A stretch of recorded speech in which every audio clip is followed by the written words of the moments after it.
ارے زور سے بولیے. جیسے لگ رہا کہ سردی میں سب سے زیادہ آپ پرابلم میں ہیں. کتنے بیگھہ؟ 3 بیگھہ. اور آپ حضرات کو جان کر خوشی ہوگی، یوں تو سوشل میڈیا پر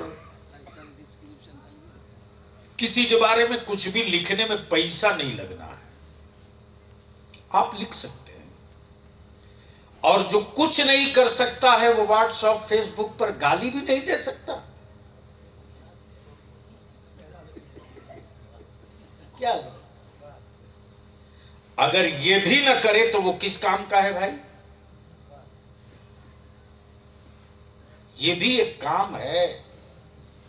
اب فرق یہ ہے کہ کسی کے مقدر میں ملت کی نسلوں کے مستقبل کا نقشہ بنانے کا کام مل گیا، اور کسی کو نقشہ بنانے والوں کے خلاف گالی دینے کا کام مل گیا. چوائس اپنی اپنی ہے، جو چاہو لے لو. آپ چاہو تو معمار کی سند لے لو، اور آپ چاہو تو چڑی مار کی سرٹیفکیٹ لے لو. دونوں آپ ہی کو کر لینا. الحمدللہ آج انہوں نے اپنے کاروان ملت کے ایجنڈے کے مطابق ہمت افزائی کا ایک سلسلہ شروع کیا. اس لیے کہ اردو جو بچ گئی ہے، معاف کیجئے گا، وہ پروفیسروں کے گھر میں نہیں بچی ہے. اور یہ حق بات بولنے کی سزا ان مولویوں کو اور عالموں کو ملتی ہے کہ یہ علماء ہی ہیں جو کسی کی پرواہ کیے بغیر کھم ٹھوک کر اپنی بات کرتے ہیں. اب تو دانشور اس کو کہا جاتا ہے جو اردو میں دستخط سے پرہیز کرے.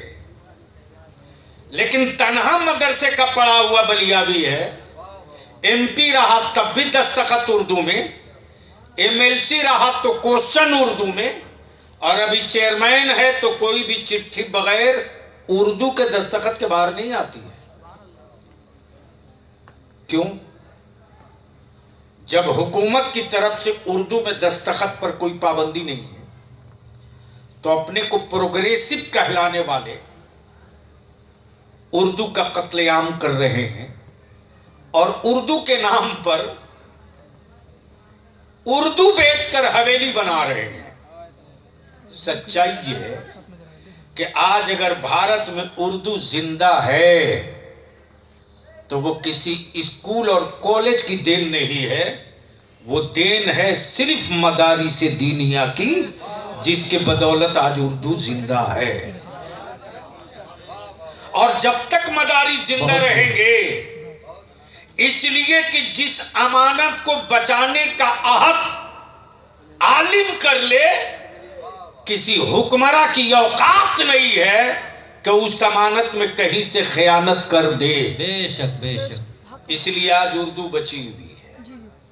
لیکن کیا کیجئے گا، سب سے زیادہ اگر کسی کو ڈگری ہولڈر جاہلوں سے اپمان کا سامنا کرنا پڑتا ہے علماء برادری کو، تو وہ وہی طبقہ ہے. وہ وہی طبقہ ہے. بات اردو کی ضرور کرے گا لیکن دستخط اردو میں نہیں کرے گا.